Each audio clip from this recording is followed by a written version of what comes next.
You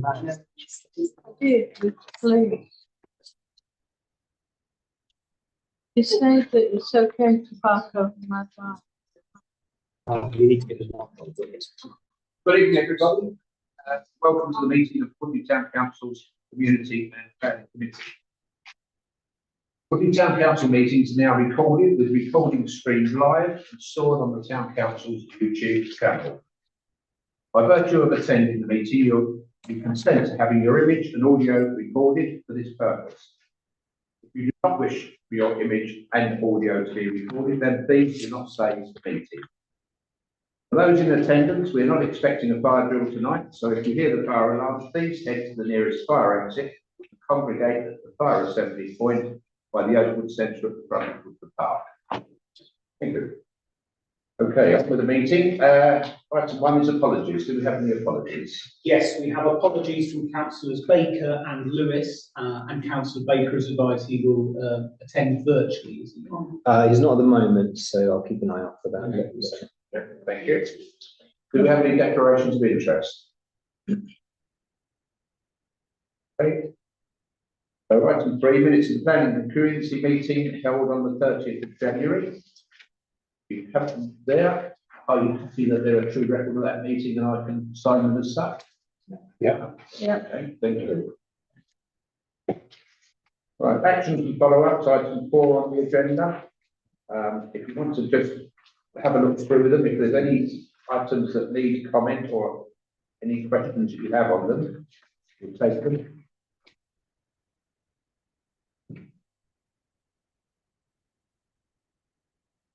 Some of them may come up in the reports or the items on the agenda later.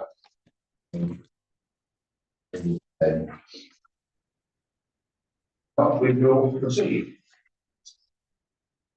Okay, we come on to item 5, current planning applications. And the planning applications are on page 9 of your pack. And we start with planning application 232810, which is 49 Cypress Road, Woodley.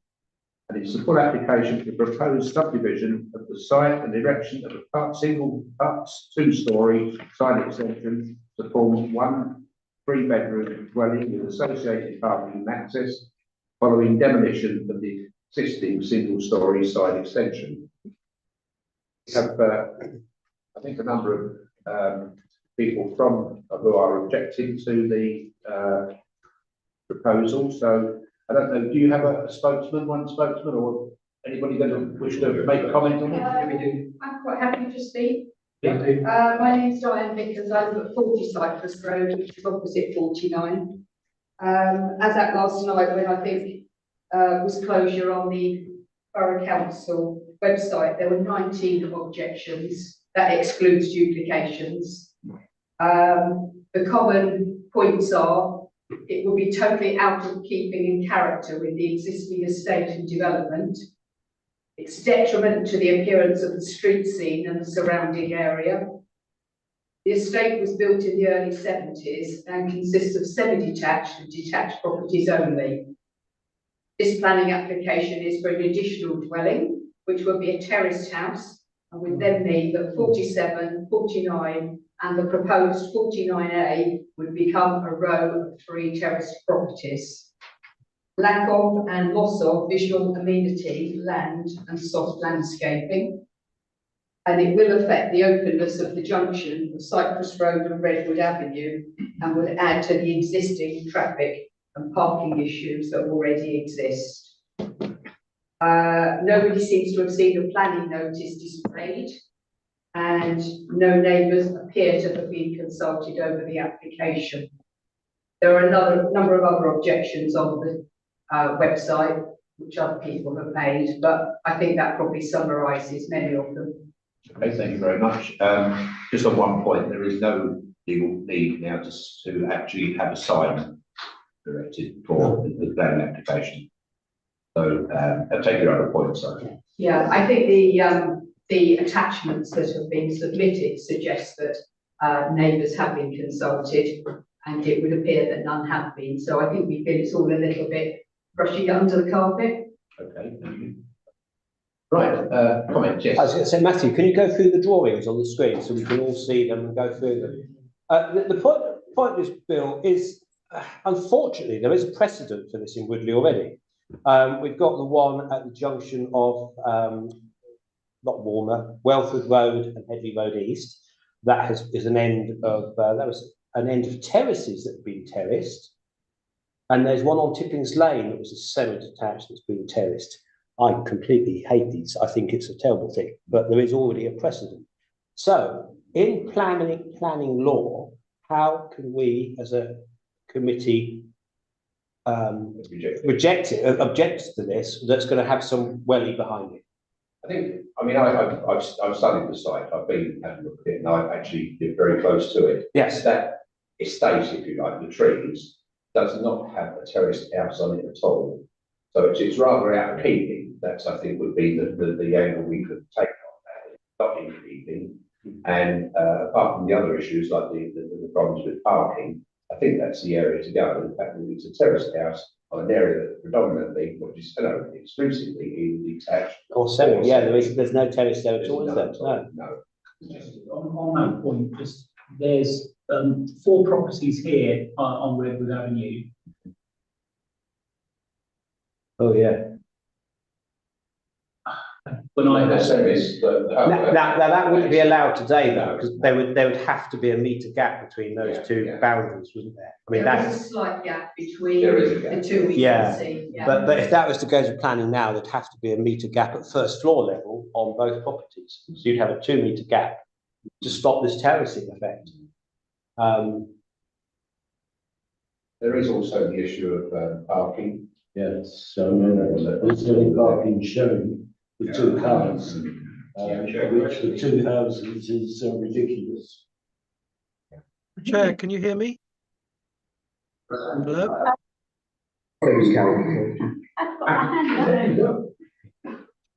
Can you hear me? Can you see me?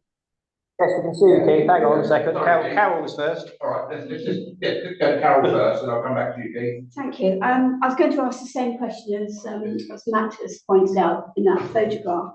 I think we can oppose this. We can't take a precedent to somewhere several a mile away or whatever. It's got to be about what's happening on the estate. And Aidan is clearly, Aidan said, we know that it's basically semis and detached houses on that estate, and that's where you look to see if there's any examples of terracing. I think even if it was set back, it would actually stand out like a sore thumb, because it's just not how the whole estate was designed. So I would certainly object to this application. Keith. Thank you. I did have my hand up for some time. So if you can look out for me, please, so I can participate. Basically, Rob's comment about precedence is actually irrelevant. You can only look at a planning application which is in front of you, because otherwise another area might have taken down a large house and put a block of 25 flats there. And you say, well, there's a precedence. No, it's purely, and Carol's right, it's purely on the basis of what's in that road. So to me, you've got a massive reason for recommending, or whatever it is. Our view is refusal on this, or non-approval. There is also, because of the terracing, no question about it, there is also one of the objectors actually mentioned the dreaded great crested newt, and the area allegedly is all part of I guess a protected area for great crested newts, and the objector actually highlighted whether it was their property or not, but there is a property close by that has a pond, and they have allegedly four great crested newts in there. So I think that's another dynamic that you can look at it.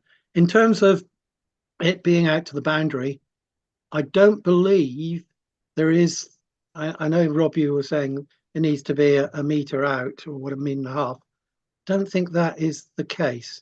I could be wrong. But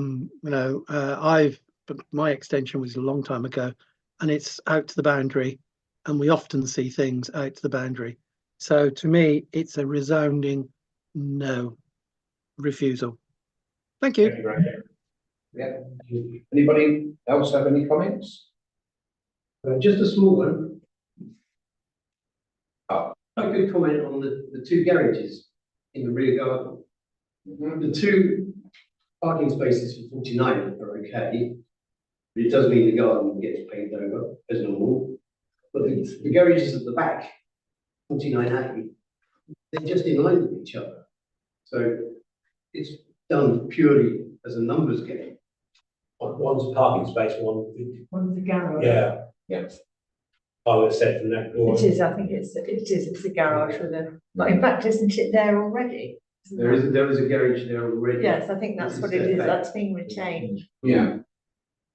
Oh, right, so they're Yeah. using 49's garage for 49A. Yes. Doing, yeah. But in practice, they wouldn't be able to use both of them. And No, as normal, you get cars parked on the verges. My neighbours are in their 80s and regularly have an ambulance going down the road. So I think it's a no-no from their point of view as well. Anybody else have any comments before we? Just one quick comment, Chair. As we've got the picture there, this boundary wall that the boundaries you saw before goes up to a footpath that leads out onto Commons Moor Road.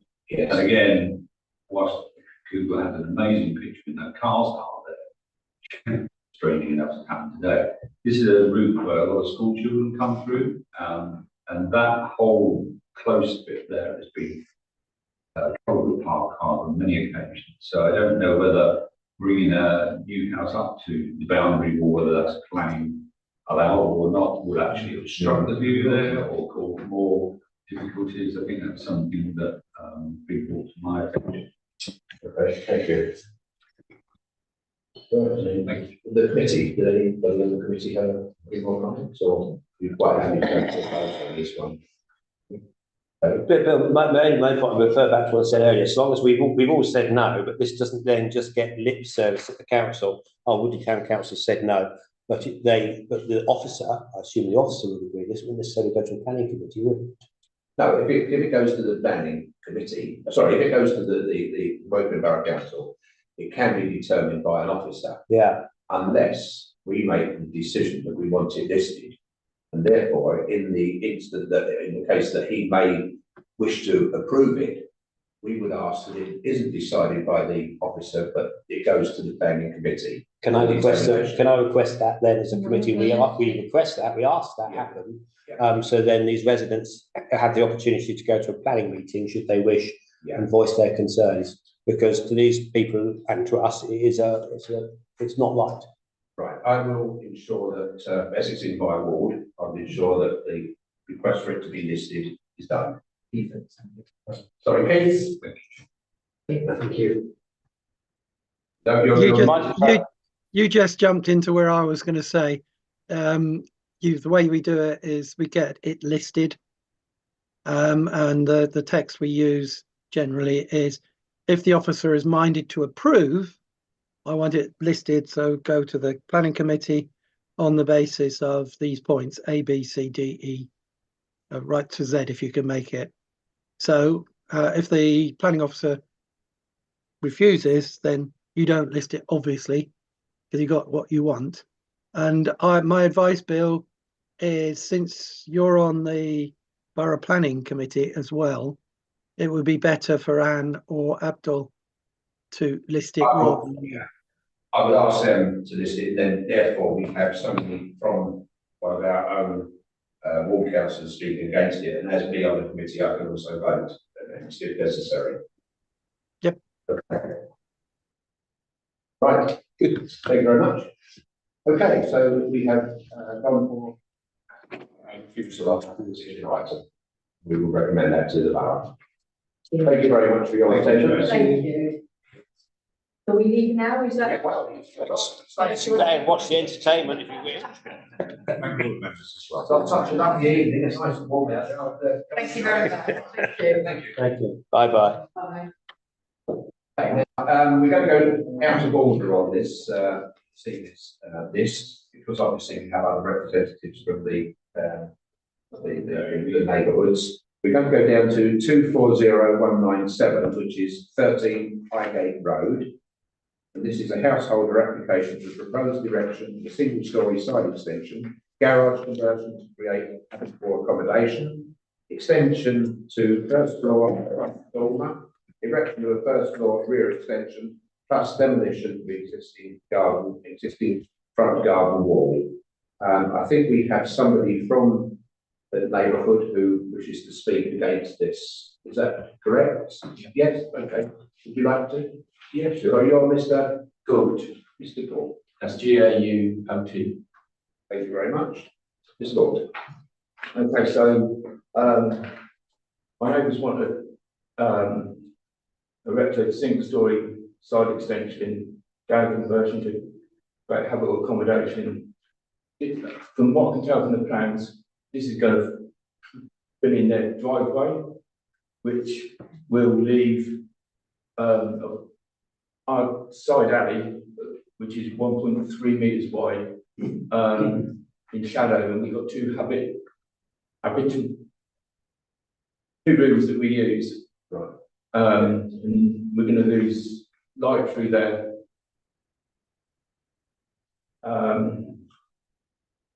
And also they want to extend the existing first front dormer again. This could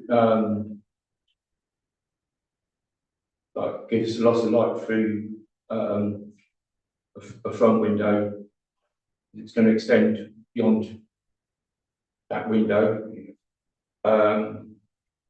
Erection of first floor erection of first floor rear extension. They'll be able to see into our garden like more than we've been used to.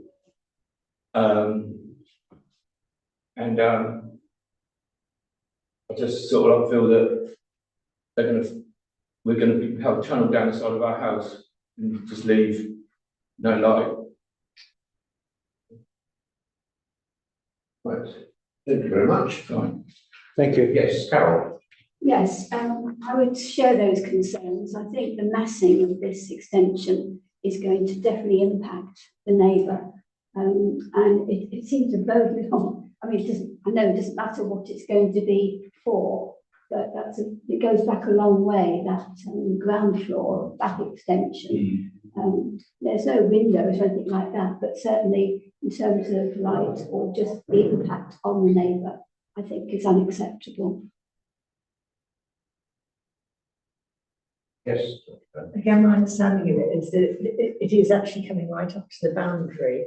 And basically they're not going to have any access to get to their own back garden. And that is certainly something in the borough design plan, that is down as something that's not a good idea. So again, it's a bit dodgy. With the plans view again, Matthew. And to Just so you've got the two houses side by side. yeah, I thought it's all in one document. Unfortunately, which makes it more difficult to see which. Google Maps might have it, yeah, I might show it actually. Yeah. So which is your house, sir? Good question. Number 11? Number 11, yeah. That's that one. Yeah. And then one with the red arrow is where the extension is going to be. Right, okay. Yeah, that's our house. Oh, right, yeah, got it, Yeah, that's yeah, it. okay. So the gate is our side access. So you've got garages behind? We haven't, they have. There's a step back off the road, at the back of their property. You've extended yours into that space already then, I see. I understand. Well, now. that used to be Yeah, I garage. see. Keith. thank you, Mr. Chairman. The issue about access to the rear garden of the next door neighbour is not a planning matter whatsoever.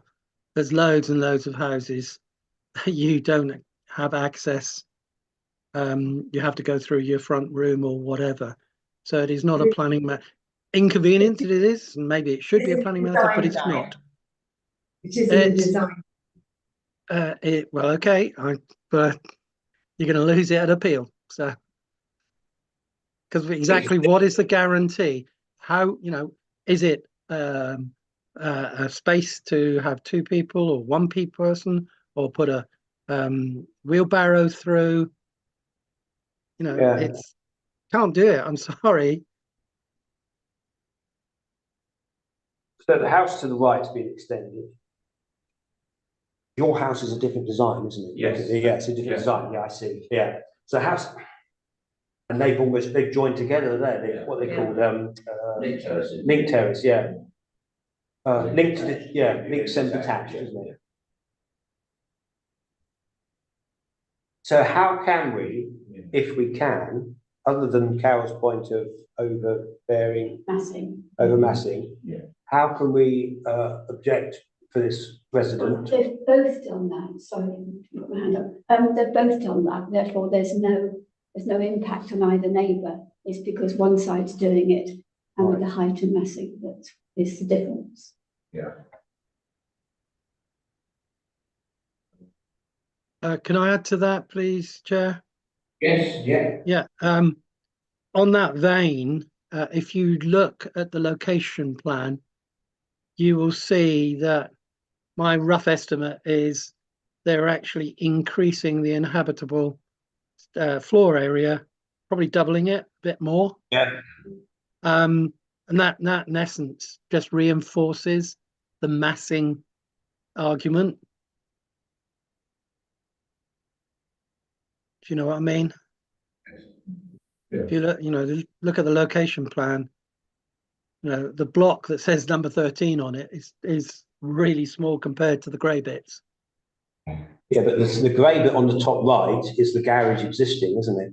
That bit there is the existing garage. Yeah, but even then, if you ignore that, I think that's doubling. Yeah. So how can we put that into Massing. Massing and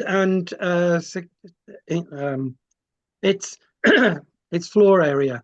There used to be, I'm not sure anymore, but there used to be a planning rule that you couldn't increase your square meterage of your property by more than 65%.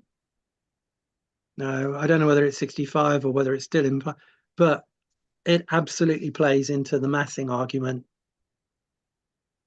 Mr. Chairman, it also reduces the amenity space that will remain once that extension's in place.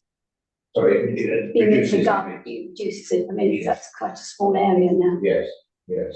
Just to say on the comment sheet, one of the examples is extension out of scale with existing house. That's exactly, yeah, that's legally. Yeah. When does it get to the back entrance? Sorry? Is there a back entrance? No, that's what Keith's saying. You have to go right through the house with everything to get to the garden. Yeah. So. Okay, so what's the view of the committee? So is there nothing under health and safety? There's lots of places you No. can get through. I suggest we object to this on the grounds of massing and the out of scale and the loss of amenity area. Okay. So it will be, yes, Keith. Oh, was that just a thumbs up? Right, thank you. Okay, yeah, thank you. So we're going for refusal. We're going to recommend refusal on that one. Thank you. Thank you very much. Thank you. Thank you very much. Thanks. And we now move on to 2331086 Silver Fox Crescent. And this is for the full application for the proposed erection of one number 3 bedroom detached dwelling with 13-inch hard standing drop curb and new access from Silverfox Crescent. Do we have, are you the applicant? Yes. You are the applicant. Well, it's my brother, it's in my brother's name, but Right, okay, do you want to speak on this? only if you have some questions, I don't really have anything to. Okay. Right, we've got the drawing up, have we? If there's anything that we need to know. From the committee, is there any points that anybody wishes to raise on this one in support or in refusing? Yes, Carol. Yes, I was concerned about tree loss. There has been a tree survey done, but there was very little information about the neighbouring gardens trees. You've got lots of them there. And strange, I don't know if Matt, you could show the plan, the proposed floor plan.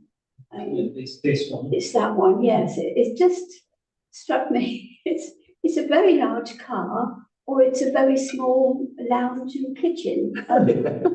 So, I know that isn't a planning reason, but I'm just a bit confused. Yeah. There's 3 bedrooms upstairs, no bathroom, just an ensuite. So they're using the bathroom downstairs, like my house really.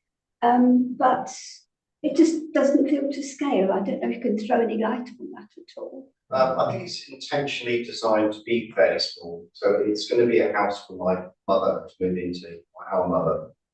And it's intentionally sort of easy access. It's going to be a kitchen, living room, and her bedroom will be downstairs with a central bathroom. And then upstairs there are 2 bedrooms, as you said. One is an ensuite, and the other one is a small room. That would be for if any family wants to stay over to help my mother or a carer, that is required. Lovely thing to do. It is intentionally small. But I don't know about the scale of that car though. It has its own front door. It's a dwelling rather than an annex, isn't it? Correct, yes, it's a full house, yes. And there's 2 car parking spaces, Yes, although we're correct. only seeing 1 huge car. Yeah, it's side by side, yeah. Keith, want to come in? Yes, please. I thought it was a very novel way of utilising part of a very large garden. I personally couldn't see any issues there. I've had a quick brief look at the arboriculturalist, the tree report, basically, and I thought they covered it there. So for me, I don't have any problems with it. I think it's a quite a novel and a nice way to squeeze another house in quite a large garden. Okay. So, Mr. Chair, the only other thing was the closeness of the proximity of the 2 driveways to the corner. I certainly wouldn't like to reverse out of there and something coming round that bend the other way. But I don't think that's an issue because you should reverse onto driveways. you should, Yeah. Keith, no, Bill, Chairman. I was going to have a moan and say it's a bit of a shame to lose a nice bit of greenery. But having heard the applicant's brother say it's for their mother, then my opinions changed completely. So I think it just goes to show how important it is for residents to come along to this committee and sell their case, if you like. And actually, in future times, anytime we haven't got property of that sort, much property of that sort in the town either, for ground floor living like that. So, feelings of the committee, anybody have any?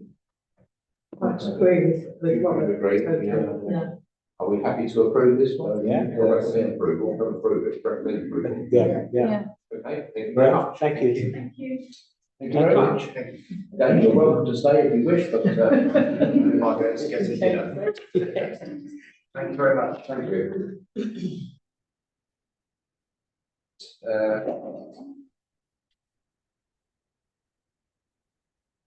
Come on to, we go now down the list, so we're 233050, 1 Cody Close.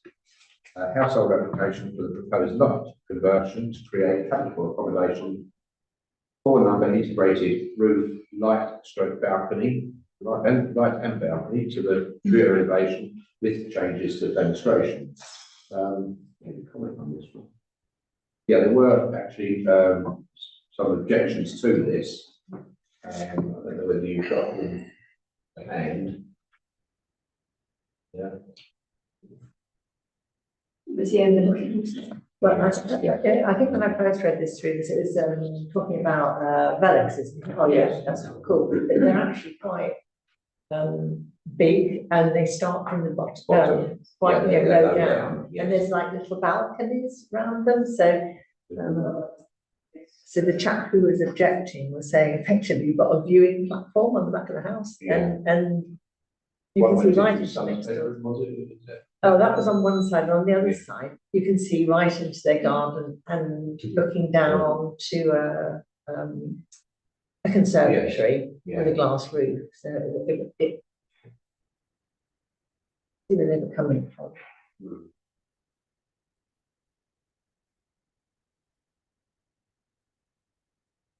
Yes.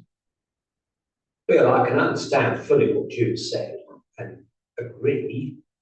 But you could also, I don't know if that's going to be an objection in the planning process, because you could get that from a window or just standing on a flat roof. I don't know. But I understand what you mean. Well, design guide, again, it's got, as I've been, as it's been wet and not being able to get out reading the design guide this week. And it talks about a key objective to minimise overlooking, loss of privacy, loss of amenity, and over dominance. And as I say, if they were just ordinary Velux windows, it wouldn't be an issue. I don't think. But the fact that you can actually step out and look, and there was a good illustration. I'm trying to think where it was that actually showed you how you could see into it, and it really was, I thought, quite obtrusive. Well, that's answered that. Thank you, Julie. And the borough do frown upon Juliet balconies. Yeah, great. That's great. Ethan, do you want to come in? Yes, please. Don't want to burst everybody's bubble, but the original plan was the platform type Velux, as June was describing. And that, if you look at the plans from December, I think it's last year, that was it. Clearly, there's been a discussion with neighbours, because one of the objections said that they had been speaking to the applicant, he changed the design. And he changed the design. And if you look at, I think it's a document around about January, a new plan, where he ditched the platform Juliet balcony, or whatever you want to call it. And what they've got is a fixed lower window, and above it is the conventional Velux that's swivels on the middle. We have those, and I can tell you they're not very easy to sort of see around because of that center point. So for me, I'm happy with it. If they stuck with the one with the balcony, etc., I would not support it. But since they've done that and they've changed it as I've described, and it's there on the picture, you can see it, I would support it.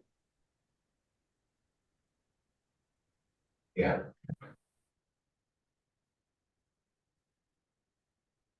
Yeah, overcome the objections. Yeah. Sorry. No, could we suggest that we have no objections, but the borough takes into account the concerns of the neighbours of overlooking both sides? Yeah. Okay. Everybody happy with that one? Yeah. Yeah. Thank you. Right. We come down to 240153, 86 to 88 Headley Road, full application for proposed alteration to the existing shopfront to create a total of 4 number shopfront to facilitate the subdivision of the existing retail unit on the ground floor into 4 number separate units. And this is the Just Isles site. I think I've seen some of the objections. mean, the first objection that I looked at is not a planning issue, and that's the guy who's had access to it to lift things over his wall and wants to know whether he's still going to be able to do that, which obviously got to just negotiate with the new owners or the new operators. There are objections, I think, on delivery times or questions on delivery times when vehicles will be turning up, antisocial behaviour, possibility, and litter. So they're the concerns of a number of the residents. But we don't know what shops they would be. Well, we know that one is the Nice Co-op. Yeah. But I don't think there's anything to indicate what the other three. Yeah, there was they mentioned a hardware store, hairdressers, and there was something else. Where was that one? I don't know where I read it. It was Oh, somewhere in all the grid. Oh, Yes, okay. it mentions. I mean, again, I think as far as the deliveries are concerned, that can be a sort of recommendation that there is constricted times if we feel that way. But as far as antisocial behaviour and litter, time will tell, won't it? Yeah, right. The only thing I'm concerned about is the traffic. The Just Towers roundabout there is very busy. It's one of the busiest spots in Woodley. We've always had problems with traffic coming out from Just Towers, and that was when it was just the one shop. With 4 shops there, we can almost guarantee the traffic flow is going to increase. And I just worry about the impact of that. Yes, actually, because the exit as it was prior to the roundabout, if you like. Yeah. Well, that There is is a one. service road around the other side that also serves off there as well, where the yacht licence used to be. So there's a few in exits. Yeah, I take your point though, it is an interesting point. Yeah, Carol. And Keith's got his hand up, so I don't Oh, know. apparently you have your hand up first. I'm listening. Hang on, Okay. no. Sorry. Yeah, I was just going to say that the antisocial behaviour complaint, number 145, that's in the flats across the way. You know, and behind quite a long or quite a distance between the trees that flank the Headley Road and the actual flats, and that gets more it gets wider as you go around the bend there. So I'm not overly worried about the antisocial behaviour aspect. The comment about the highways, there's a finite number of parking spaces. That's not going to really change from what Just Tiles. And Just Tiles was pretty busy, lots of traffic in there, and most of the traffic were vans and lorries and stuff like that. So there may well be an impact on traffic, but I can't see it being significant. Final point is we can't, it's not a planning matter about who actually goes and rents one of these retail units. A few years ago, the classification, which is what planning is all about, now what type of business can go into a retail unit, that was broadened, in my view, ridiculously to be too large. So anything can go in. We can't say, well, it's got to be a hairdresser's, or it's got to be this, or it's got to be that. But we can always mention in the classic way that we do have high, I would suggest we approve it, but we do have concerns about highways, and leave it to the highways officers to do their job. Thank you. Okay. Sorry, Carol. Carol. Did you want to carry on? I just wanted to follow up Yeah. on that point, to be honest, because I think it's not so much the deliveries, because there will be deliveries if there are 4 shops in there. It's the fact that I think the kind of shops they're going to be, you are going to have lots of traffic movement in there. And last meeting, we asked Wokingham if they could give us information about collisions in Woodley, because we we're one of the black spots, us and Wokingham, and it was kind of interesting though. And there we've had 3 collisions at Just Tiles roundabout. Actually all bikes with a car, as it turns out. I was one. All right, so that is, so there is an issue there, and I've had a resident mention to one of our councillor colleagues as well about concern that if we're going to have a convenience store there, which is very nice, but as we know, what happens with convenience stores like this and Brecon Road and the precinct, it's kids coming home from school are going to make a beeline for snacks. And this resident was concerned about crossing for kids to get over there because they felt it was going to be dangerous.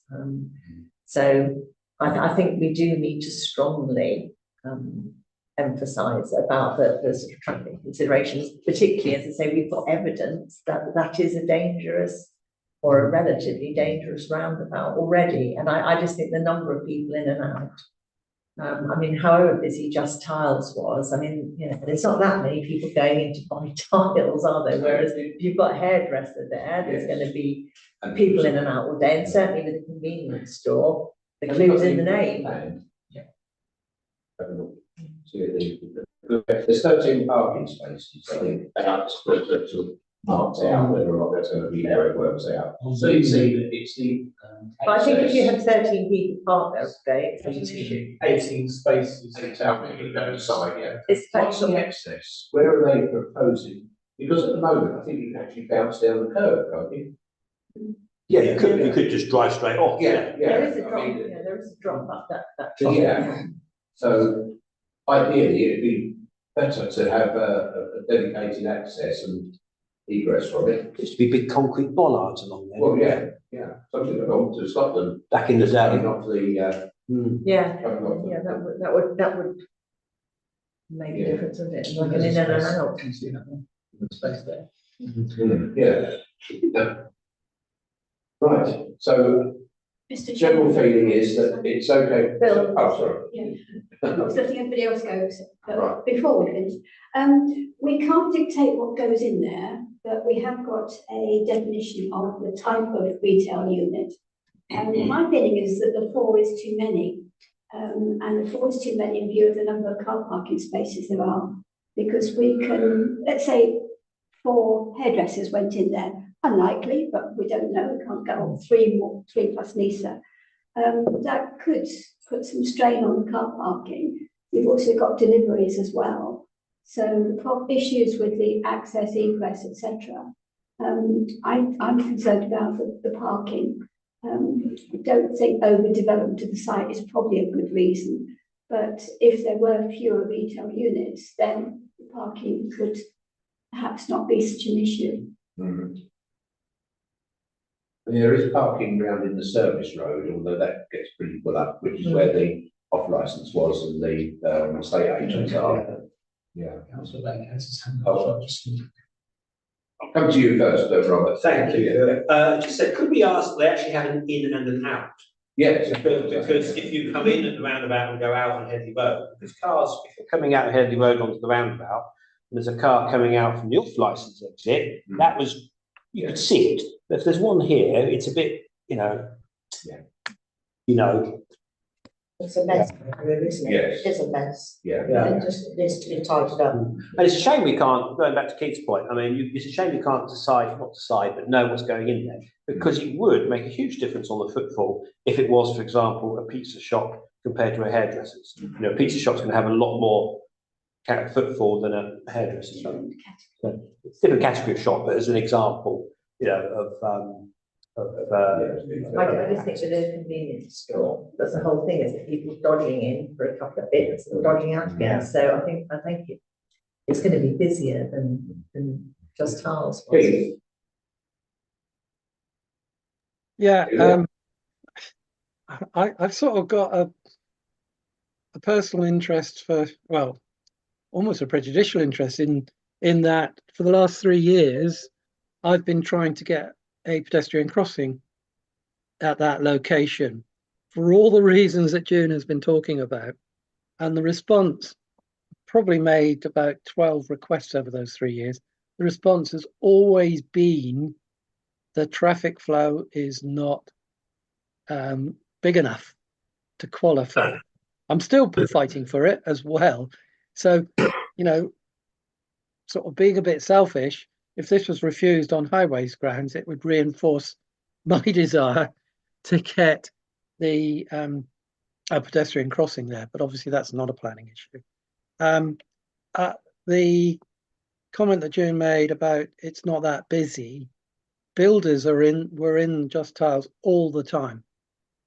You know, remember that there was an audience which were householders, but the vast majority of them were builders bringing in, you know, their vans, like Rob's size van, etc. And they were coming in and out all the time. Final point I would make is just be careful when you overinterpret collisions. I can tell you from my own experience, not that I've had collisions. Collisions will include people that's driver error. It will include people who are drunk. It will include people who get distracted because they're fiddling with their phone or fiddling with the radio. And the police will always tell you, and the council, WBC, will tell you that a lot of the collisions and accidents, etc., are dismissed for driver error. I'm not suggesting Rob was all about his collision was driver error. I'm sure he's an impeccable driver. No, I was on my bike. It was a lady drove into me on my bike. Yeah. And I was, you know, very darkly dressed as ever. Obviously distracted her. Yeah. Do you know, how do you know she was the lady? Because I spoke to her. So all I was saying is just be cautious, you know, about the collisions. Although I'd love to have much more collisions so that I can get the pedestrian crossing because it is desperately needed. We know Thank you. that. Death from the Conservatives. I produced the collision report. So what's the point in saying, well, let's debate about every collision, about whether it really was a collision or not? I mean, that's the data that they're working on. So I think if we're going to want to flag this as an observation, if nothing else, it makes sense to refer to the material being produced by the borough, which they are using to make decisions on, rather than get into a debate about when is a collision not a collision. And you can guarantee that everything that's been recorded, there'll be near misses and other things that are related to it. And it just points that is one of our. If we were to be minded to recommend approval on this, but with certain recommendations, certainly on highways, as far as exits and entrance, and the positioning of those entrances and exits. That's where the concern is at the moment, apart from the quantity. Bill, I do sometimes listen to what Keith says, and I remember him saying that John Hicks had to provide a zebra crossing in Lytham Road to build some flats, houses there. As a section 106, is it? So, yeah. So could we not suggest that the developer funds this zebra crossing or traffic lights? Because we've got traffic lights on Butts Hill Road. It's not a builder, is it? Yeah. No. So, I mean, because I know, like, you put a crossing in, it's 150 grand just to stick a crossing in. So it does need something. I mean, for 40 odd years of going across that junction to school and various things, it's always been busy. And the council's official line, if you were going from 11 o'clock and you wanted to go to 9 o'clock, their official line is you use the island on Butts Hill, the island on Headley Road East, the island on Longwood Road to get back to there. And that's the council's official line on that junction at the minute, which nobody does. No. You know. What island? I mean, we've got a pedestrian crossing outside here, haven't we? Yeah. Yeah. You know, this is where most people cross. There isn't a crossing, you know. Okay, so yes, Carol. Just that there's a lot of concern about the traffic there, but we're saying, oh, it's okay as long as you do this, do that. And there's no guarantee that that would become a condition. I would like to see this as being an objection to this on the grounds of the highways. Yes. And if they come back because it will be quite a substantial change if you're going to sort out ins and outs. Yeah. They come back with, with regard to those concerns with a new one, that'd be fine. But I think as it stands, I would object to it. That's a proposal. Rather than suggesting what we do with the, Yeah. with the entrance and exit. Okay. Because the issue is the four shops. Yes, I agree with Carol, because you can suggest and they just, if we actually object to it on those grounds, I personally think 4 shops is too many. There isn't enough parking for the one shop, I don't believe. You look how busy Tesco's is, you look how busy the Co-op at the top of Woodlands Avenue is. There isn't enough space, the in and out, the bollards across the front, historically there were great big concrete mushrooms across the front there. And also the crossing, I think, Okay, yes. Yeah, well, because before I used to live down there, very close to the Just Dial. Because I observed that one, because when we talk about the zebra crossing, we need there actually. It's really traffic and especially for the children's and safety wise, it's really need for the zebra crossing first. Because when we are giving recommendation or we are requesting to what they need to include in that one, so I think the zebra crossing is a must need. Because the nature of say a convenience store there. I mean, as I say, go down to Brecon Road or to the Co-op, it's always full of kids. Yeah, because especially I have seen the people when there is the one is the Roman landings around there, so London Road. There is a small, just people are. It's very close, every car and every coming, braking and crashing or whatever. So there are a lot of, it's not safe at all. There are, if you look at putting shops there, the benefits. Yeah. You're also quite a higher age demographic in that area. And, kids can run across roads to get sweets, but us little old men with our little wheel trolleys, we take a bit longer sometimes. So what's the feeling then if we were to recommend a refusal or approval? I don't. We vote. What would There happen? are too many shops on the site. So what I'm saying is, are we looking at refusing, recommending refusal? Well, I put a proposal for objection. And I second we object on the grounds we mentioned. No, I don't think so. We need to go for the refusal, but we need to make few recommendations like zebra crossing and other stuff, and then they. I think what we're saying, Pravinder, is that we don't have any authority here. We can just recommend, and so we can recommend or we can object, which is a bit stronger. And I think the feeling is that actually we want to say something a bit stronger than recommendations and observations. That we are concerned about the safety. Drawing the line in the sand, really. And so, well, I think it's just to register how strongly we feel about it, rather than it's just. Right, so we recommended that we go for refusal on the grounds of the traffic, safety All the and. things that Matt spits out.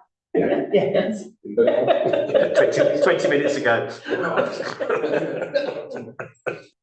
Just to check, the committee sounds like you're not opposed to any redevelopment of the site, but it's just the size, the scale, and the shops. And the volume of It traffic. is the highways and the safety. Yes.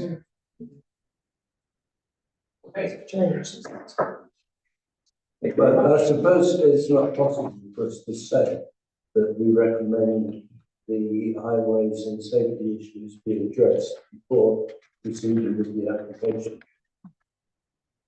I think our objection says that we're concerned they'll have to sort that out.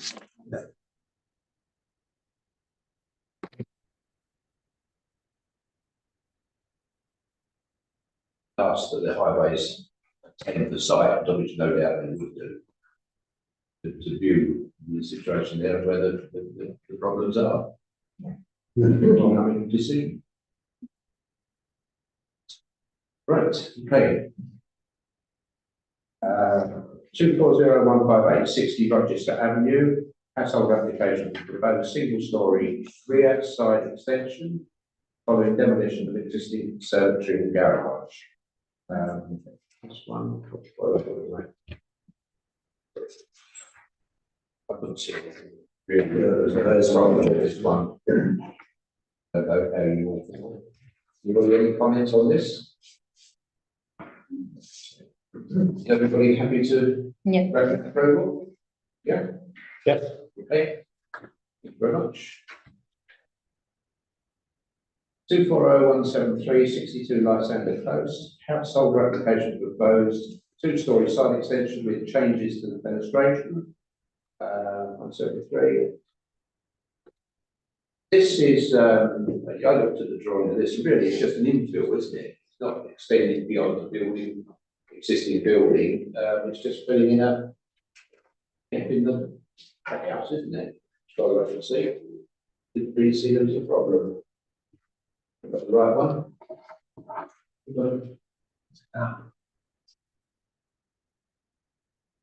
It's okay. Yeah, oh, well, it is that one, yeah. It didn't seem to be causing a great deal of problem. It's quite a big extension.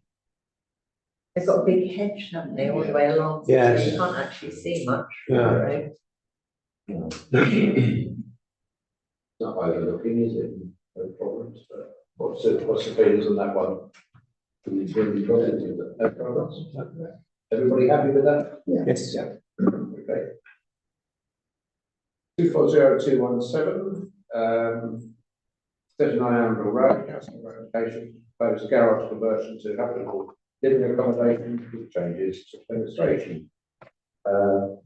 This is one I looked at and I couldn't understand. It showed two different front elevation designs. I couldn't, on the plan, but one that where it's got proposed, we got proposed plan. That one at the top. And then if you go further on, it shows it with the window, but it still shows it as a proposed. So there. Yeah. So, the drawing title here says existing plans, and drawing title, this says proposed Where plans. does it So, there, it's in the title and down the bottom. So I suggest the drawing is incorrect, in that these should be all of the existing plans. not proposed. That's And that's what's being proposed, so that's the change, the, garage. That shouldn't be a proposed. Yeah. Right. So that first drawing was just incorrectly labelled there. Yeah. Right, any comments on that one? I don't think I need. No comments, everybody happy with that? Yep. Yeah. Okay, go for approval on that one, we'll recommend. 240276, 22 Tiger Close, full application for the erection of proposed single-storey detached store ancillary to the main dwelling. I mean, this is rather unusual, it's across the way, isn't it? It's on amenity land. Although it is part of their property, it's use of amenity land again, which I don't know. Rather strange. It look rather brand for storage. Comments at all? It's quite scruffy at the moment. Yeah. Who owns that land at the moment? It is part of that homeowner. Sorry. But it's sort of an amenity land. Oh, yes, like you're part of the garden, isn't it? Yeah. No objections? No. There's been no objections from any of the residents, so in it. No, the best than what's on it. So technically, they could just stick a wooden shed. No, it's a front garden, isn't it? So they couldn't stick a wooden shed there. So they have to have planning. Yeah. This is a brick built with a pitch roof. Yeah, which you would need planning for, but if it's a wood shed, I was going to say you wouldn't need planning, but if it's in the front garden, you're not allowed to do that. So, It's kind of, just a funny little bit of land, doesn't it? yeah, it makes use of it, doesn't it? Yeah, everybody happy with that one? Yep. There was an objection from a neighbour on that one, wasn't Well, there? I didn't think there was. Is that this, About a loss of privacy to their front door? I used to see that. You got any objection there? That's probably my note, so I wouldn't worry about it anyway. I can't see that it's an issue. But it's a store, if it was a workshop or something, I could understand there being a little bit more of a concern of loss of privacy, but. It is actually quite some way away from the front door, their front door. It implies when you look at the objection that it's sort of slap bang in front almost, but it is quite some way away. If you look at the plan. Oh, they've got my point about the building there, actually, haven't they? Front garden, not to erect or plant. I think they also asked about, to ensure that it wouldn't be used As a workshop. or as a place to live, actually. I was just saying, so it was incidental use of the house, not a separate dwelling, as it were. Do you have a drawing of the building? Yeah, there is a version of it. Somewhere. It does put a slightly different skew on it, doesn't it? There it is there. It's a very pretty store. I don't know, perhaps it was Google Earth I saw, but I mean, it looks a bit, it's just a scrubby bit of grass at the moment. Intenders of turning so. It marries up with this is also a road here with houses down. It's nigh on identical other land, this scrubland, whereas for number 28, that's part of their garden. I would assume that the houses opposite use it to reverse into to get out, don't they? Not in someone's garden. Well, I don't know. But I think it looks to me as if they own the land, but it's not, I mean, it's not a garden. No. So we're happy with that one though, aren't we? Generally or not? Yeah. Yes. Yeah.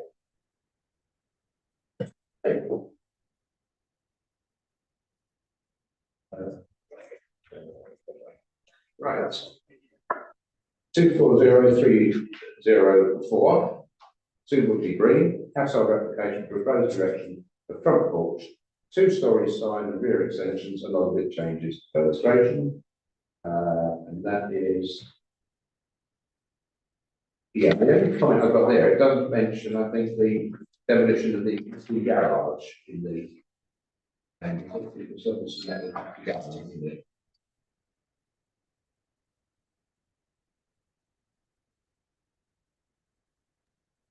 There is no garage, Bill. I thought there was on that one. No, if you look at the location map, if you see the before, it's number 2, and there isn't a garage there. Number 1's got one, But yes. not number 2. According to that. Up of the existing. There's one in the street here. Okay. yeah, street view will show, won't it? Existing north elevation, what was the building alongside it? Matthew to Ernest, keep your whizzing between his screens. Sort of Aha! That looks like a garage to me, Keith. Yeah, it's got ground That's interesting because the location plan doesn't indicate a garage. No, Unless it's and I know those buildings quite well. I frequent the pub just around the corner. There is no integral garage, so they've obviously built it. Yeah, what I'm saying is they've not mentioned in there about the demolition of the existing garage on the application, I don't think. Not shown on the plan. There's been a previous application, hasn't there, here, because it was mentioned there, the garage, because apparently they said the garage was too small to park the car in, so.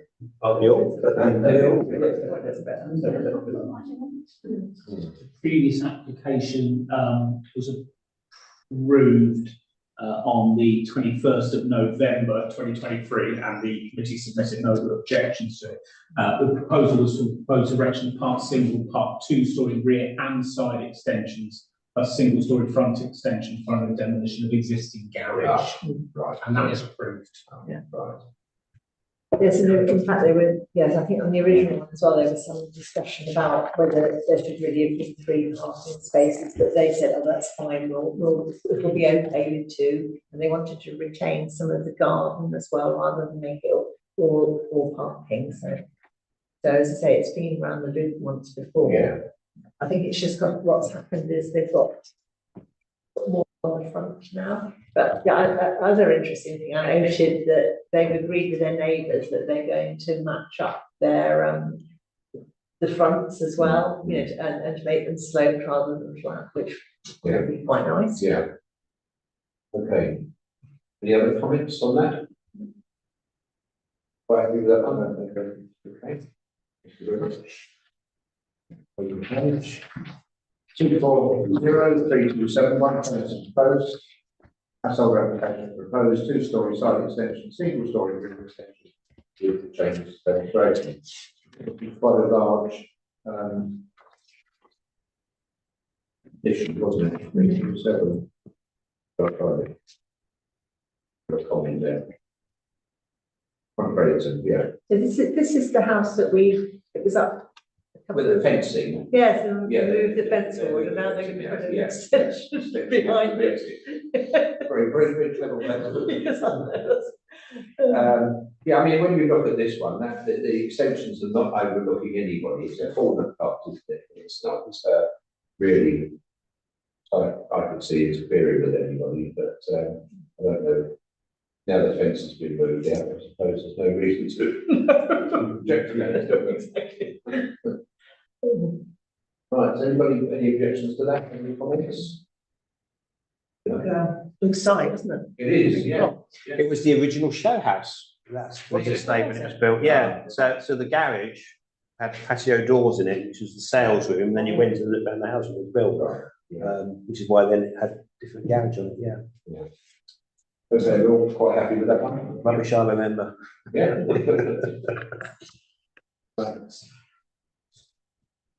240363, household application for single-story front extension with changes to fenestration 16. Anti-enclosed. Yeah. Again, don't know the objections at all. I didn't see anything that was really likely to cause a problem there. No objections from neighbours or so. Everybody happy with that one? Yeah. Yeah. Okay. 240424 66 Rochester Avenue, household application proposed erection of a single-story rear extension. This is an orangery, rather grand, but sorry, didn't make comments. It's just got a glass roof. That's all right. Yeah. Yeah. Okay, so I can see by I mean, again, any objections to that, any comments? No. There we go there. And finally, 240437. Application to vary the planning consent 232172 for the household application of road insertion, 1 number front dormer and 1 number side dormer. Condition 2 refers to approved details of the variation of these alterations to the form of gable. So this has been before. And then change the Yeah. change the design. Yeah. Any concerns? Any comments? No, I'd quite like to know what happened to the chimney that's in the drawings and is not on the actual house. Yeah. What happened to that? Yeah. We're all happy with that, yeah? Yeah. Okay, thank you very much. Right, that's the application. Thank you very much.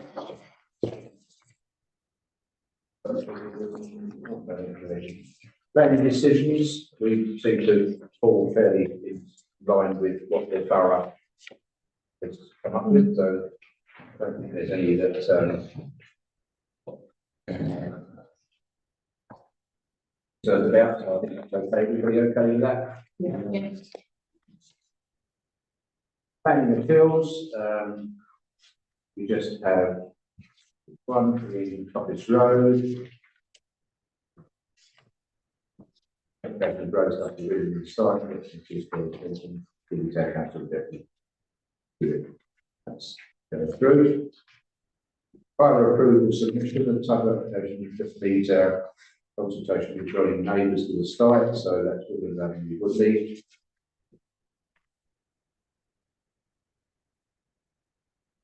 Okay, anybody comments on any of those? No. Purchase and consent application.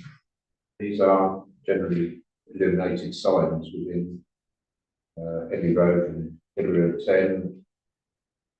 And you will have a chance to have a look at those, and if there's any comments that you want to make on those. Yes. Yes, Bill, there was a gentleman who wrote to me, who lives in Reading Road. And he was concerned about the vape shop sign, which I've been to look at, and it's quite colourful and whizzy dizzy. Is it, yeah, a bit flashy? And is there anything that can, I know we can't recommend refusal or objection, but can we note our displeasure to it? Yeah. I've looked on the plan today and there's about 8 objections to it, all on the same thing, including that guy in Reading Road. I posted some observations on that, on the back of having the same letter. Yeah. And again, referred back to the borough design guidelines.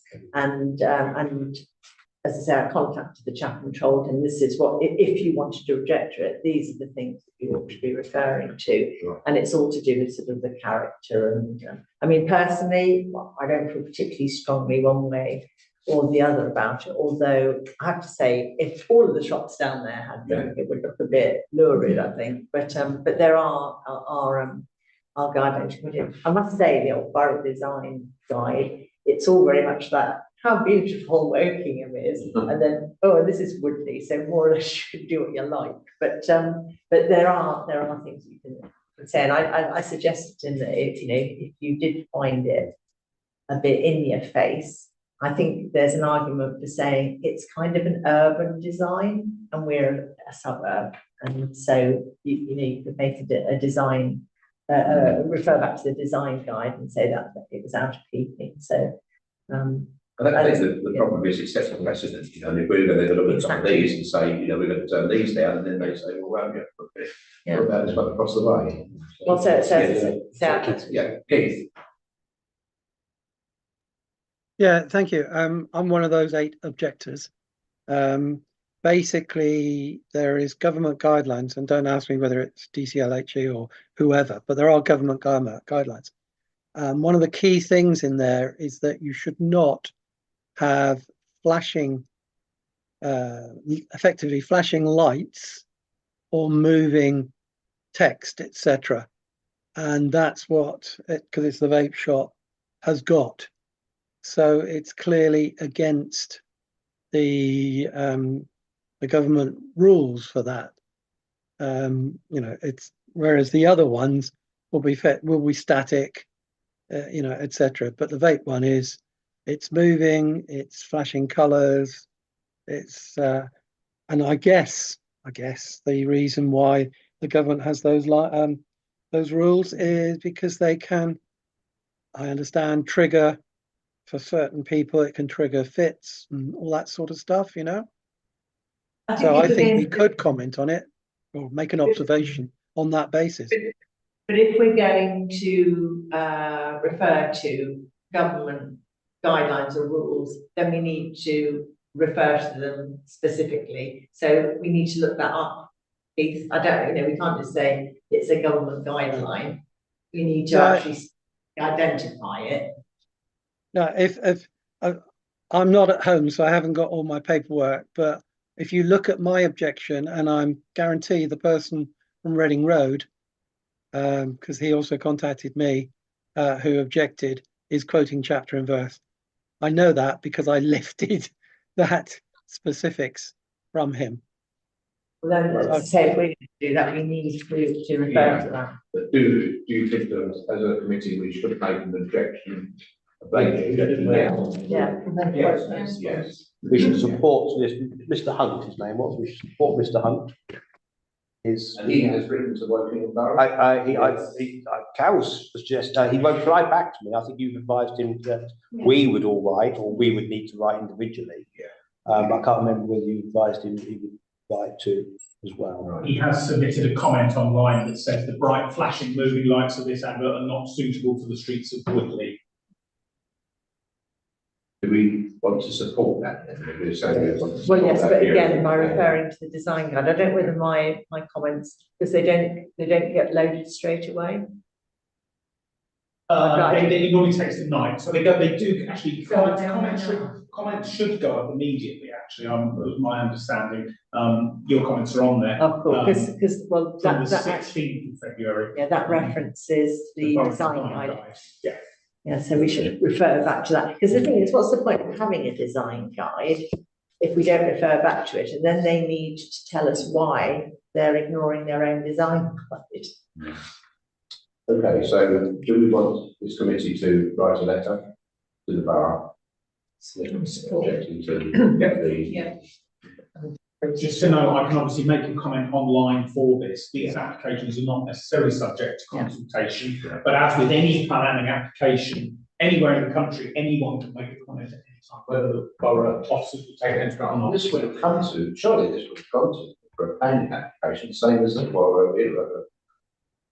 consent application. We get a notification of it, as the local council, and the notification states it's not subject for consultation. The actual consultation end date was the 19th of February as listed on their site, but if it's not subject to consultation, what it generally means is there's no statutory duty on the local planning authority to run a consultation on that.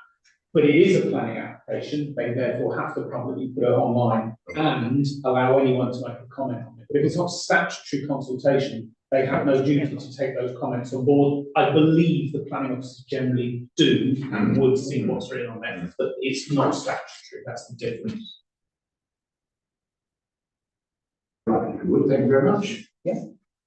Right, so we come down to these here, and this is consultation again on all of these, and basically, they're, with the exception of Stepstone, which is a bit like they all internal. So we have those one's non-illuminated fascia sign, so.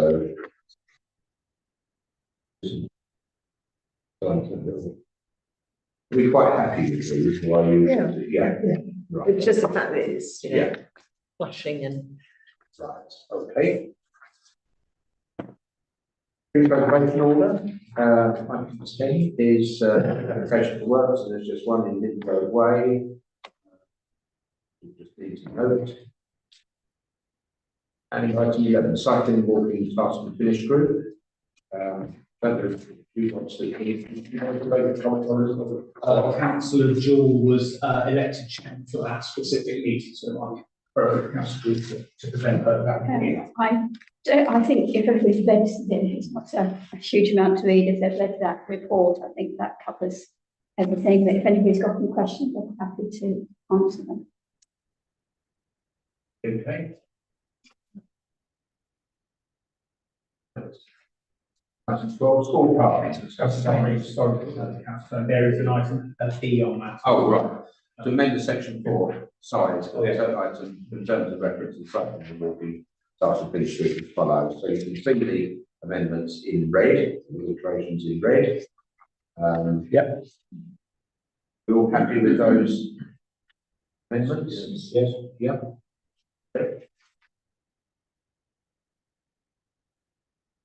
Right, item 12, small parking. Discuss the dangers associated with poor parking within small premises at drop-off, stroke pick-up times, and consider actions the council may undertake to help alleviate this. So this item is requesting the inclusion in the agenda of the Student Community Committee over on the 30th of January. I think we're all aware of the dangers, and this was highlighted with one I brought up, which was at Rivermead School, where parents are ignoring the yellow lines and dropping off in difficult positions. That's still ongoing. We're still waiting for a report back on that. But this is happening at all schools, isn't it? It's a different problem. So how could we suggest their numbers? Your first, Rob. Thank you, Jim. Thanks, Bill. I was working in Silverdale Road, which I think is Loddon Primary School, and they've put up 2 cameras covering the yellow hatchings. So they don't even have to have a warden there to ticket people. The cameras will notice a car. Yeah, because, and the other thing is education, ignorance and/or education. Because a lot of people don't realise, I'm just dropping off. They don't realise you can't even stop on those hatchings. Exactly. So from our point of view, as a committee, just as a starting point, it's about educating people, whether that be through the schools, through our own website, or other means, I don't know. But I think that's one of the main things. My biggest bugbear is people parking facing the wrong way. And people, I didn't know you can do that. People don't realise these things. I think it's a long time since people do their driving tests and they forget. Enforced now, I don't know. No, it's not enforced at all. Same as lots of things. Parking on bends and hills, nobody seems to enforce any of those things. So are you sort of suggesting that we have AMPRs on school hatching or school? It would be an incredible expense, and it would only have to be could be done at real problem areas like Loddon School. But before we get into that, I would just suggest that we need to contact My Journey Wokingham, they have a big section, I don't know whether you've seen it on their website, all about schools. And they have done pieces of work with various schools. So if you go in there, you can see that for any given school, they've got little sort of circles around. This will take you 5 minutes to walk. This will take you 2 minutes to walk. I did notice that Southgate School hasn't got a map on theirs for some reason, and Woodley COE isn't on at all. So I will contact them to ask them about that. But they have all sorts of, they're doing all sorts of work with schools.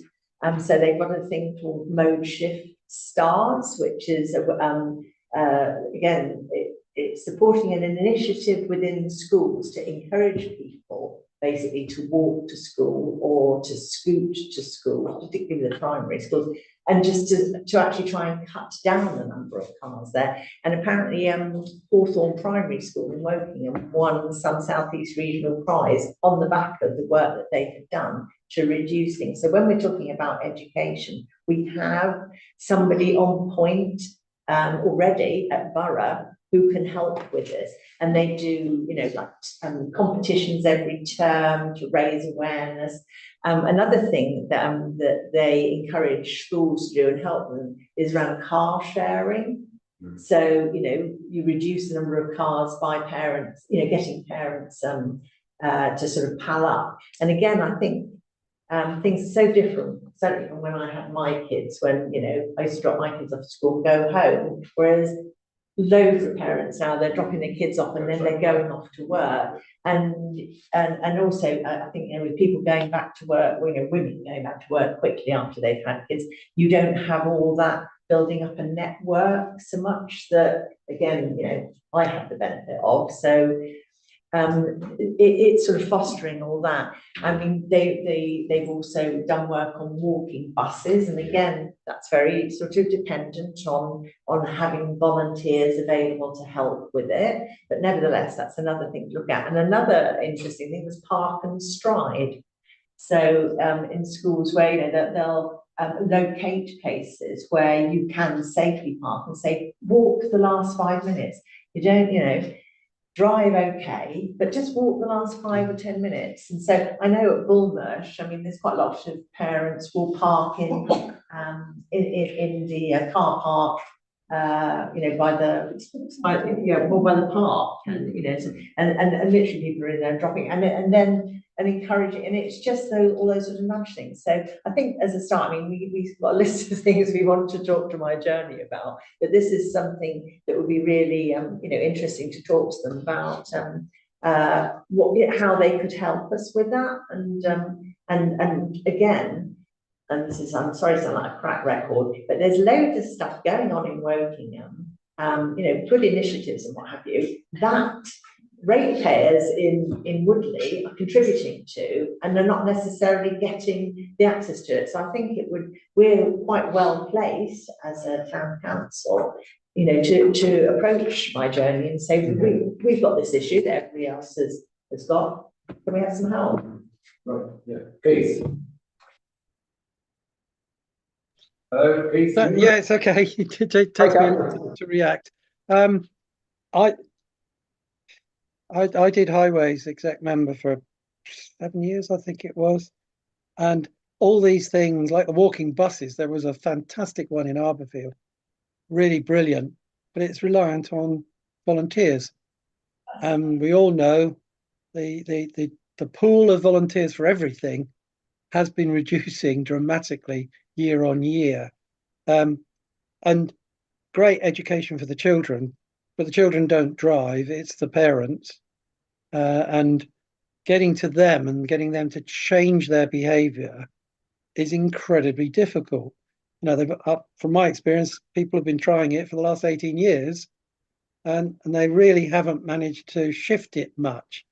For me, the answer is what Rob talked about, is we should be pestering Buckingham Borough to say, hang on a minute, I think they put cameras up at 3 schools. I think potentially all of them were in early. And it's like, it's to June's point, actually, who I 1000% agree with her. Hang on a minute, we're part of Buckingham Borough. You should be making some investments here, you know. And so one of the suggestions, I was going to make 2 suggestions. One was we should actually write to Councillor Paul Fishwick, who's the executive member for Highways, and saying, right, you know, it appears that the cameras in early are really working well and discouraging people from inappropriate parking. Can you please now consider extending that programme into Woodley? So that's my suggestion, number 1. My second suggestion would be picking up again June's really good research and well done, all the My Journey stuff. And maybe we should invite someone from My Journey to come to the planning committee and we do have a half-hour slot or something and just pose the question to them, what are you going to do for Woodley to address this safety issue around school parking? And then we can have a dialogue, hopefully, with them, as opposed to doing, sending emails, picking up one particular idea or another particular idea. Let's start that all off with a face-to-face meeting and a dialogue, which could cover all these things and then follow it up. So those would be my 2 suggestions, Chair. Thank you very much. One other suggestion, we've got a lot of traffic wardens here now in Woodley. Perhaps they would like a change and try and catch them some illegal parking at certain schools. Yeah, I think when they first came in, the staff and wardens, they were actually at schools. It seems to have dropped off, but I think they were. Yeah, but I think it would be very good to get them up immediately schools, because the minute people see them there, they'll think twice about parking. Okay. So, How I'm giving you a phrase.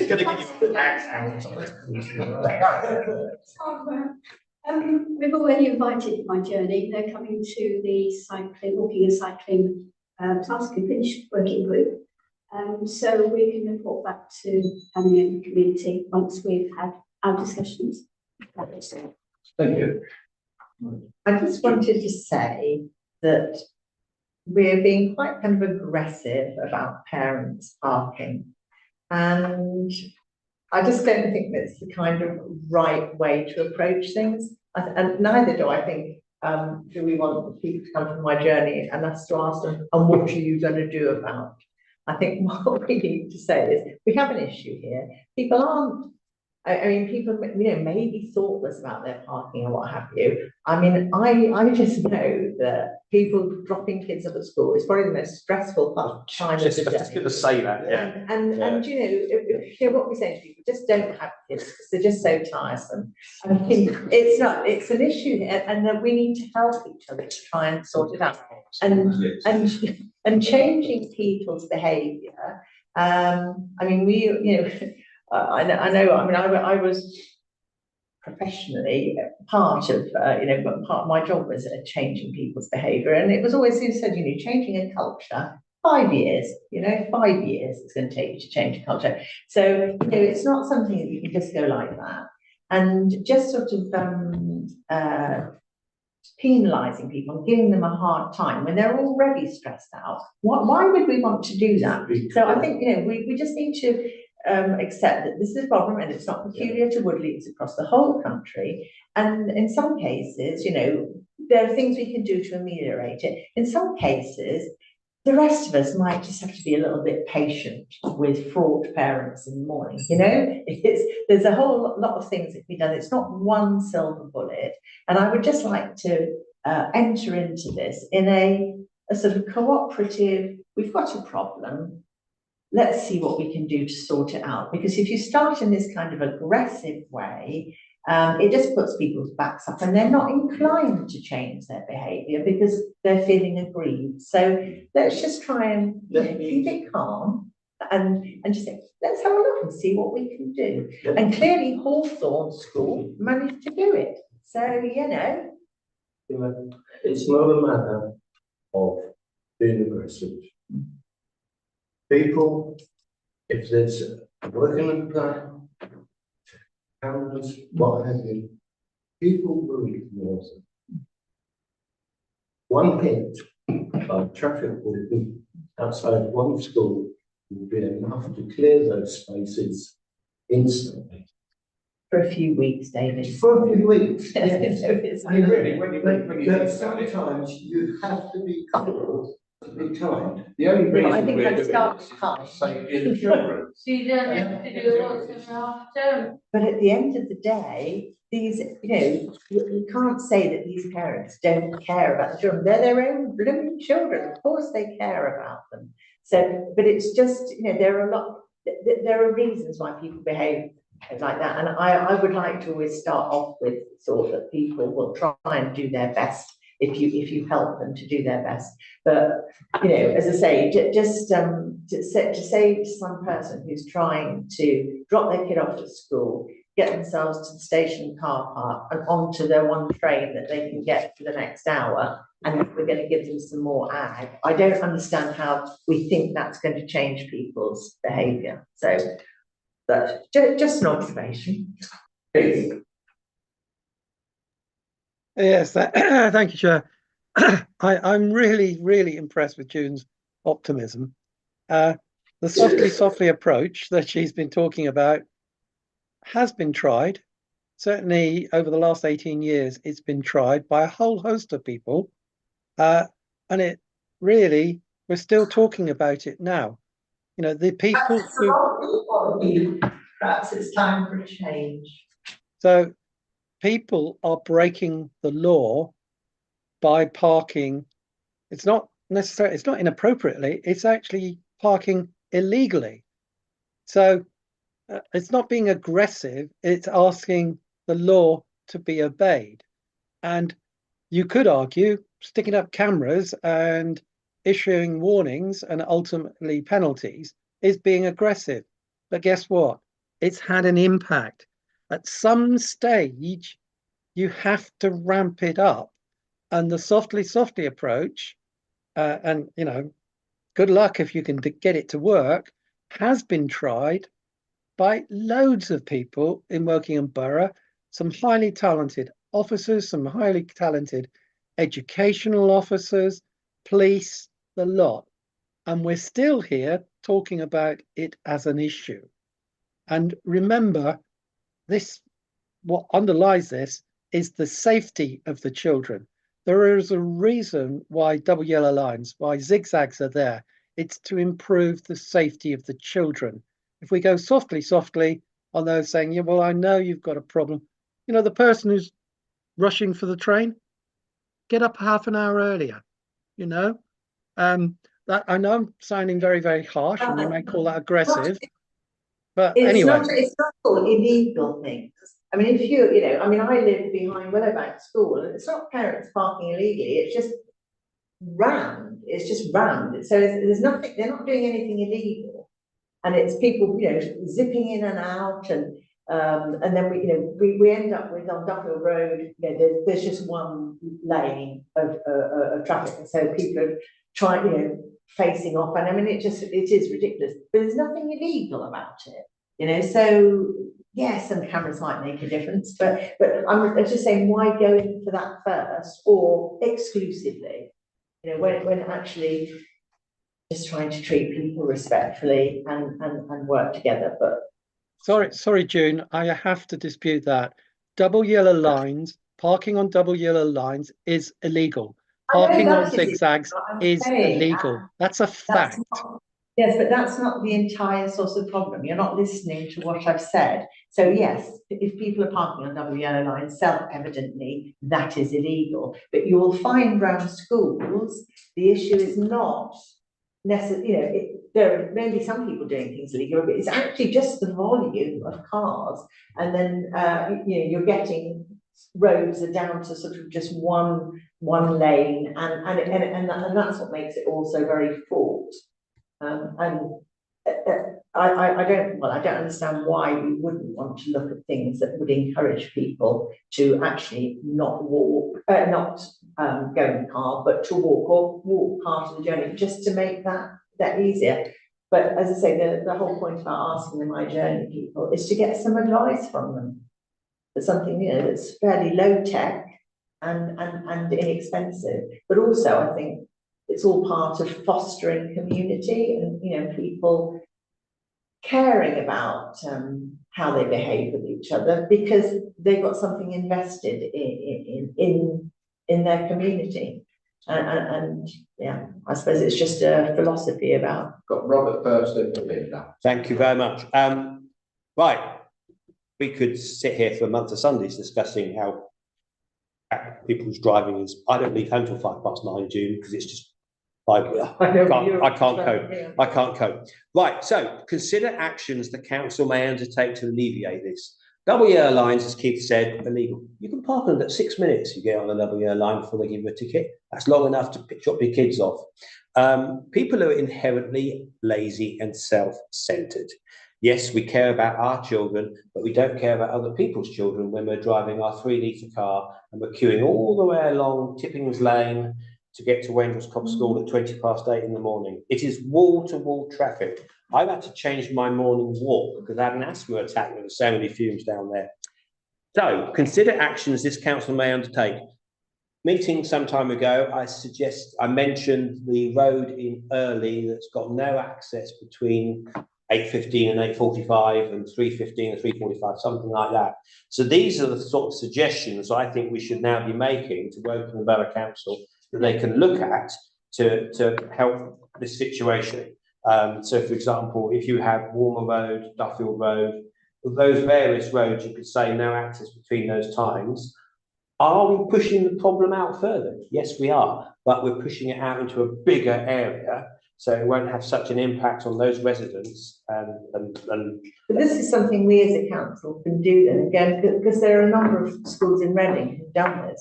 I don't think we as a council can do it. I think we as a committee can recommend to Wokingham our suggestions that they consider. They put these signs up there. We can't put a sign up to stop people. It needs a road traffic regulation. And I would just point out that those schemes are dependent on volunteers to help with them. So Keith has already told us we're not going to be able to get any volunteers because what were you saying? People in Woodley are lazy and selfish. Everybody's to a degree. Right, can I come to the business who's been waiting a while?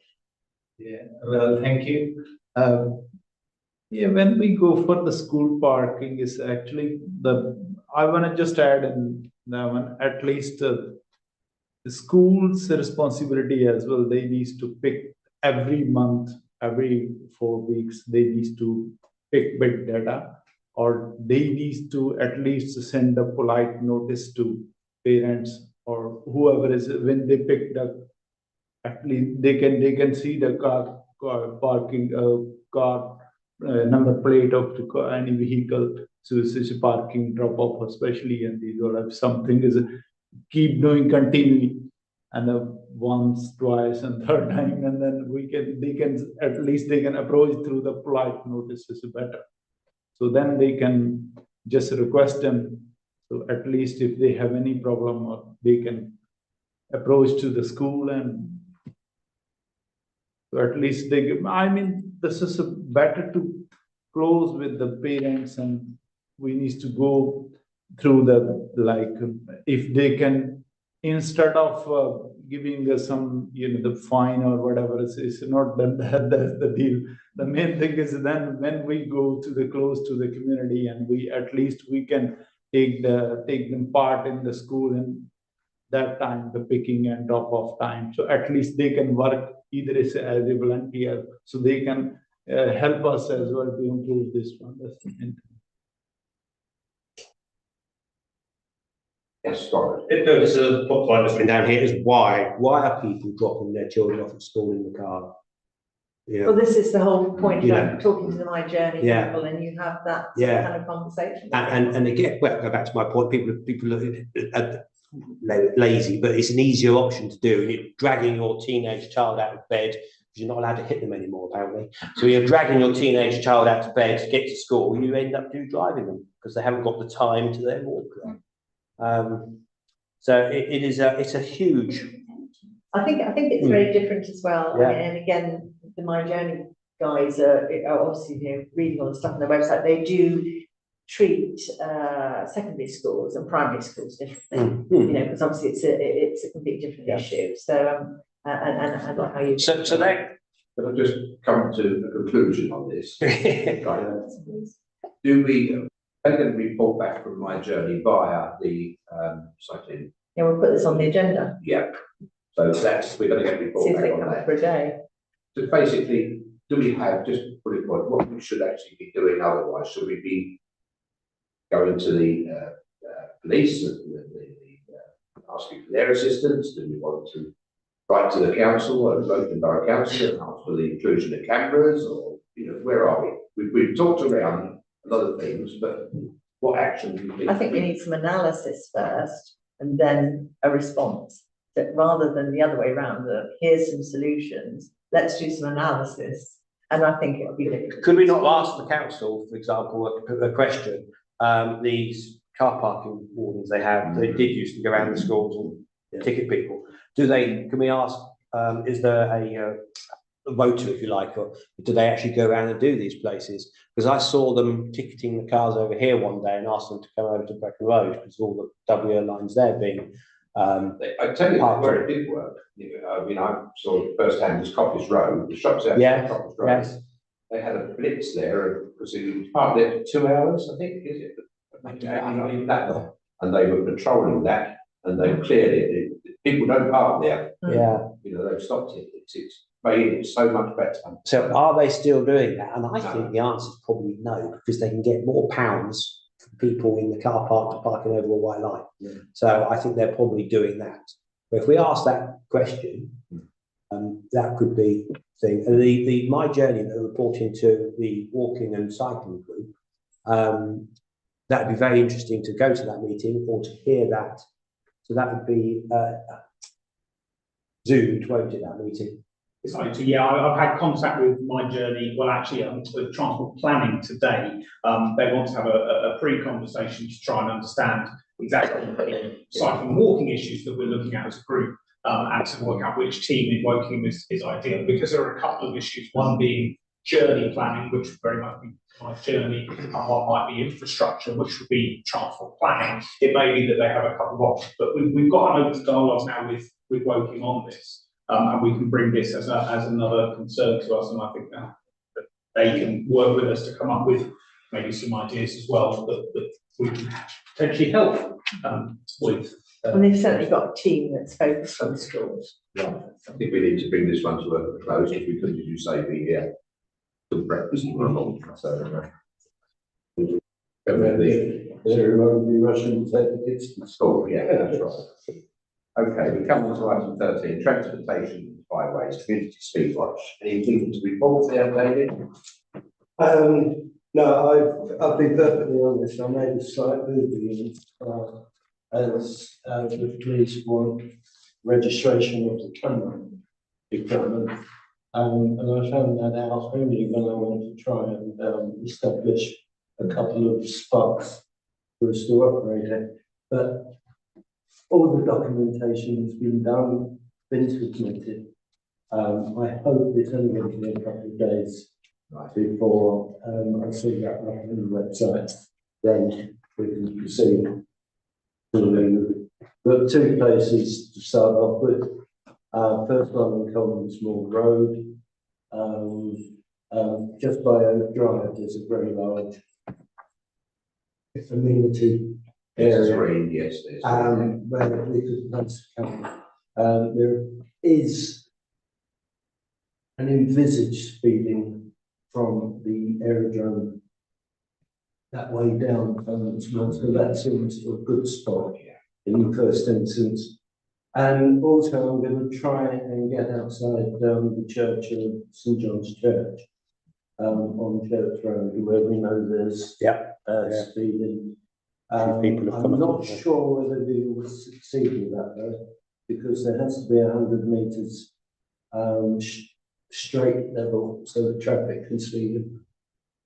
I'm not so certain that that's 100 metres, but I will try it and hopefully could be agreed. Then once that's done, June and I are just going to arrange a couple of dates in their diary. Let me have those dates because I live in Dock Road Drive and I'd like it to be cold. Yes. I didn't notice actually there was some speed watch, guys, up, in Plan Lane today, sort of, outside of the A4, yeah, so there were some chaps up there today. Okay, thanks for that, David. Highways issues, anybody have any highways issues apart from potholes? I mean, you've got potholes, don't you? I think we've covered enough highways issues. Yeah, I think we have, yeah. Okay, community issues, anything that needs to be brought to your attention? I think you've got something. Well, this, I think this one will get you to. Parking over people's drives. Okay. Yeah. Well, I didn't realise until today that it's, if the car's not, if the person that lives in the house, if their car is in the drive, it's perfectly legal to park over their drive and go leave your car. I thought actually, if they had a drop curb, that it was illegal, it wasn't. No, the police have told me today, it's perfectly legal for them to park over your drive and go over and leave the car. It's perfectly legal to park on your drive, but not over your drive. So where the drop curb is, you can't park on a drop curb to block a car going in or out. If your drive's empty and someone parks on it, they can do that, that's fine. It's a civil offence. So that policeman was wrong. Right. I'd go back to them, find out who they were. Because I'm having huge problems where I live in Telford Crescent and keep getting my driveway blocked completely, so I can't get on or off it. I think it's actually, might even be covered under the highway code somewhere. I've had some blocks where I park. Yeah. And I gave the number to the person, they moved the car, and that car moved. Yeah. Oh. So, and that's when I found out that it is illegal to park across a drop curb. Even if it's yours. Yeah. Highway Code Rule 243. Thank you. Not pay with me, time. Right. This is a good stuff. Sort that Quiz, out Janet. 243, you got that, didn't they? Yeah, I've got that because I want to. If you have any trouble, get hold of your local councillor. I'm Take it up for you. having loads of trouble. My local councillor is sat by a lake at the moment. He's not, he's in his cupboard under the stairs. So you walk over, please. Right. You're just jealous. You're just jealous. Item 15, publications and information. We've had 6 following meetings, newsletter, CCD bulletin, and Berkshire Association Local Council newsletter. Yes. Right. Future agenda items. Yes, Colin. Can we come back to this parking outside schools again? And can we have early bridge, please? I see Wokingham's got a nice new shiny bridge installed this weekend. At Tan Lane. They've taken 2 bridges out and put in a new bridge. And apparently, Network Rail have paid for it.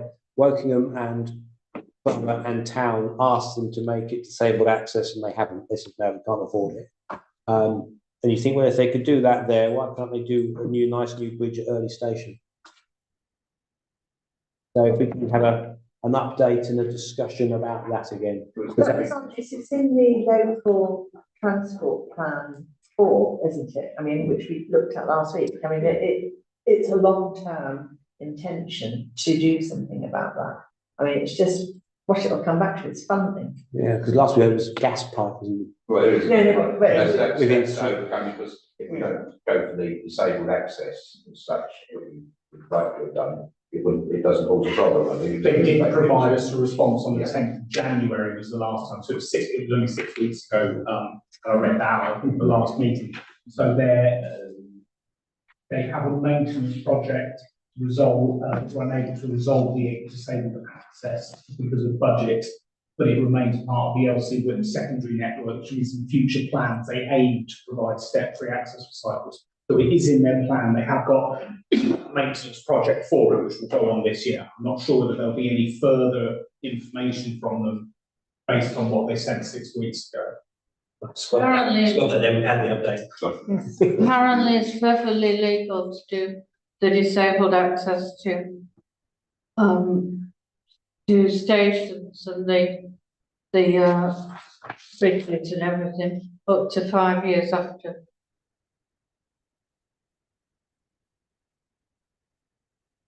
About 5 years. Any other future agenda? 5 years before you put it right. Right. Publicity Publicity website, anything for our publicity on our website, anything that we want to include?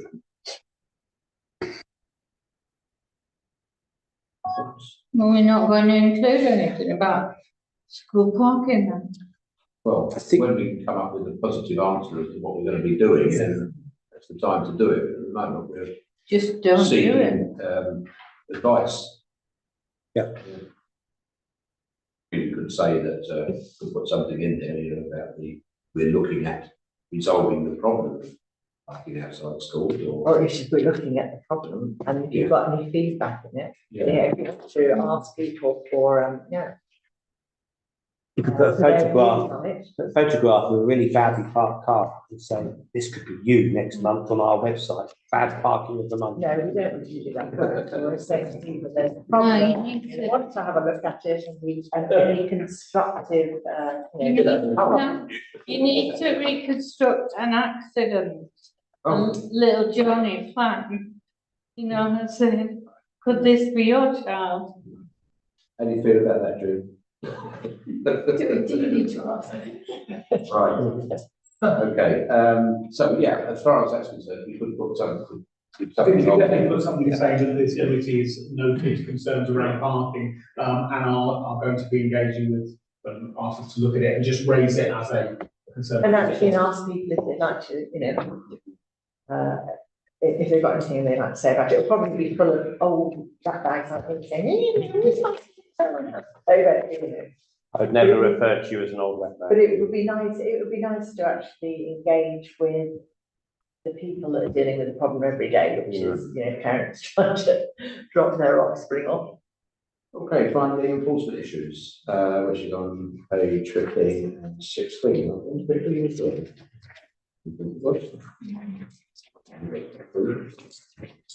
Yeah. Any on there that anybody wants to make any comment on?